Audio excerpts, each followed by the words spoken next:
entertainment industry has always operated as a carefully stage-managed illusion, where the glittering facades presented to the public often conceal far more complex and sometimes troubling realities.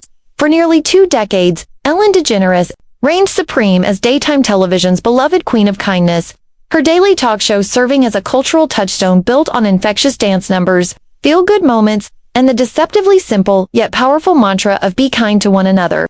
This carefully cultivated image of warmth and inclusivity made her one of the most influential figures in television, earning her numerous awards, presidential honors, and a fortune estimated in the hundreds of millions.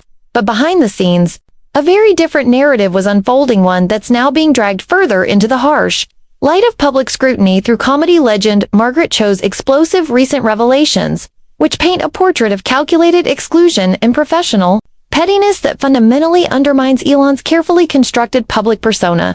Margaret Cho, the groundbreaking Asian-American comedian who broke barriers in the 1990s with her pioneering sitcom, All-American Girl, the First Network television show centered on an Asian-American family, recently shared disturbingly specific details about her experiences with Ellen over the course of their parallel careers in comedy.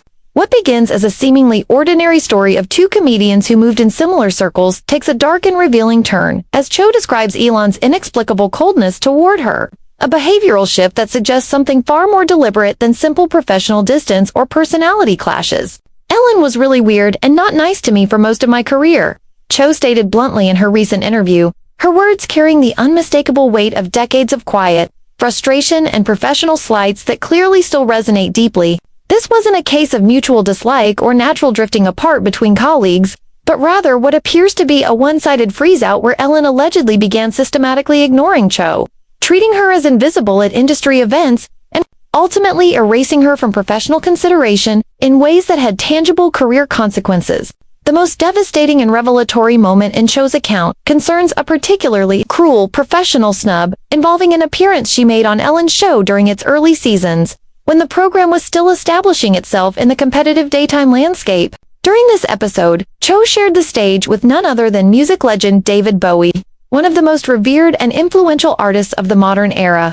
Their on-camera interaction included what should have been a career-defining moment for any comedian. Bowie praised Cho enthusiastically and unprompted, calling her brilliant and singling her out as one of the funniest comedians working at the time. In the cutthroat world of entertainment, where validation from established icons can open doors and change careers, this was the kind of spontaneous endorsement most performers dream about. Yet when the edited episode aired to millions of viewers, the entire exchange had been mysteriously no mention of Cho remained. No footage of Bowie's glowing compliments survived the edit. Just complete and utter erasure of what should have been a highlight moment in Cho's professional journey. That wasn't an accident, Cho asserted with quiet conviction. That was a choice. And it wasn't the producer's choice. The clear implication that Ellen herself may have personally ensured Cho wouldn't receive this career-affirming moment speaks volumes about the fundamental disconnect between Ellen's public persona of kindness and generosity and the alleged private behavior toward a fellow comedian who had done nothing to warrant such treatment.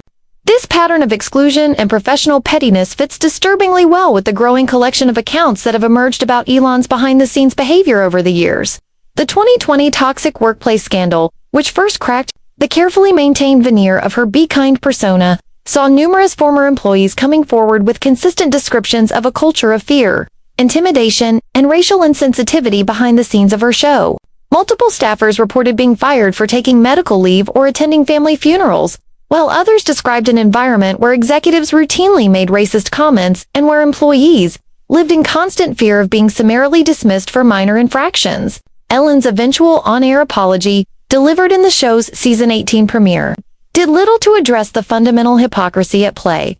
She largely deflected blame onto producers and executives, while offering what many critics saw as a carefully lawyered non-apology that failed to acknowledge her own role in fostering or at least tolerating such an environment.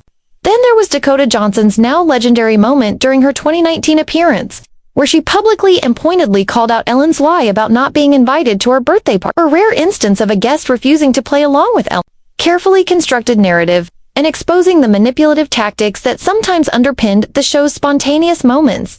These incidents, combined with long-standing rumors of various A-list actors and musicians avoiding her show whenever possible, collectively paint a portrait of someone whose real-life behavior and professional conduct stood in stark contrast. to the warm, inclusive image she presented to viewers each afternoon. What makes Cho's account particularly compelling and damaging is that it comes not from an employee or a one-time guest, but from a fellow comedian and peer who has earned her place in the entertainment pantheon through decades of groundbreaking work.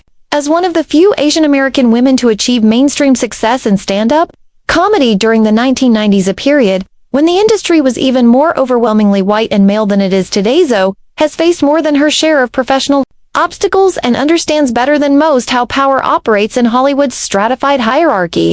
Her willingness to speak out now, when Ellen is no longer the untouchable daytime queen commanding one of television's most influential platforms, suggests this wasn't just a minor professional slight to be brushed off, but something far more personal and damaging that clearly left lasting scars. The emotional weight behind Cho's words, more melancholy than angry, more resigned than vengeful hints at genuine hurt rather than opportunistic score settling, lending her account an authenticity that's hard to dismiss. Ellen's current situation adds another layer of irony and pathos to these revelations. After ending her show in 2022 amid declining ratings, dwindling celebrity guest bookings, and continued fallout from the workplace scandal, she and wife Portia de Rossi retreated to a sprawling estate in the English countryside, ostensibly leaving Hollywood and its attendant dramas behind for a quieter life abroad. But recent rumors from entertainment insiders suggest the couple may be planning a return to the United States, with some speculating their British retreat wasn't as peaceful or welcoming as they had hoped. The timing couldn't be more as Ellen might be considering a return to some form of public life or professional reinvention. One of comedy's most respected and enduring figures delivers a potentially devastating blow to whatever reputation she has managed to preserve in the years since her show's ignominious end. The larger and more troubling question Cho's account raises is how many other industry figures might have similar stories about Ellen that remain untold. In an entertainment ecosystem where crossing powerful figures can mean professional a word from someone of Ellen's stature could theoretically blacklist a performer from opportunities. It's almost certain many others opted to stay silent about their own negative experiences rather than risk career repercussions. Cho's decision to speak out now, when the power dynamics have shifted and Ellen no longer commands the same industry influence, could potentially open the floodgates for others who felt mistreated, manipulated, or professionally undermined by the woman who built an empire on performative kindness.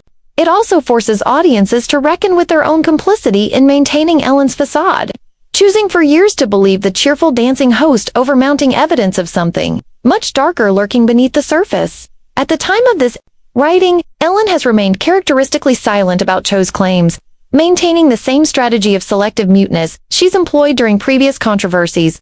Her usual crisis management playbook, ignoring negative stories until they fade, or offering carefully crafted non-apologies that accept minimal responsibility, may not serve her as well this time. The cultural landscape has shifted dramatically since her show's heyday, with audiences growing increasingly skeptical of celebrity personas and more willing to hold powerful figures accountable for behind-the-scenes behavior. Cho's account lands with particular force precisely because it comes from someone with nothing obvious to gain and everything to lose by speaking out, a respected veteran of the comedy world, whose career doesn't need rehabilitation or publicity. There's a palpable sense in entertainment circles that this might represent the final unraveling of Ellen's reputation, the revelation that fully and permanently separates the manufactured persona from the reality of the person behind it. Ultimately, Margaret Cho's story transcends mere celebrity gossip or industry score settling. It speaks to fundamental questions about power, perception, and the consequences of living a public lie. For nearly 20 years, Ellen DeGeneres sold America on the idea that she was television's nicest person while allegedly behaving in ways that directly contradicted that image when the cameras stopped rolling. The truth, as Cho's account and others suggest, was far more complicated and far less flattering, a case study in the gap between personal branding and personal conduct.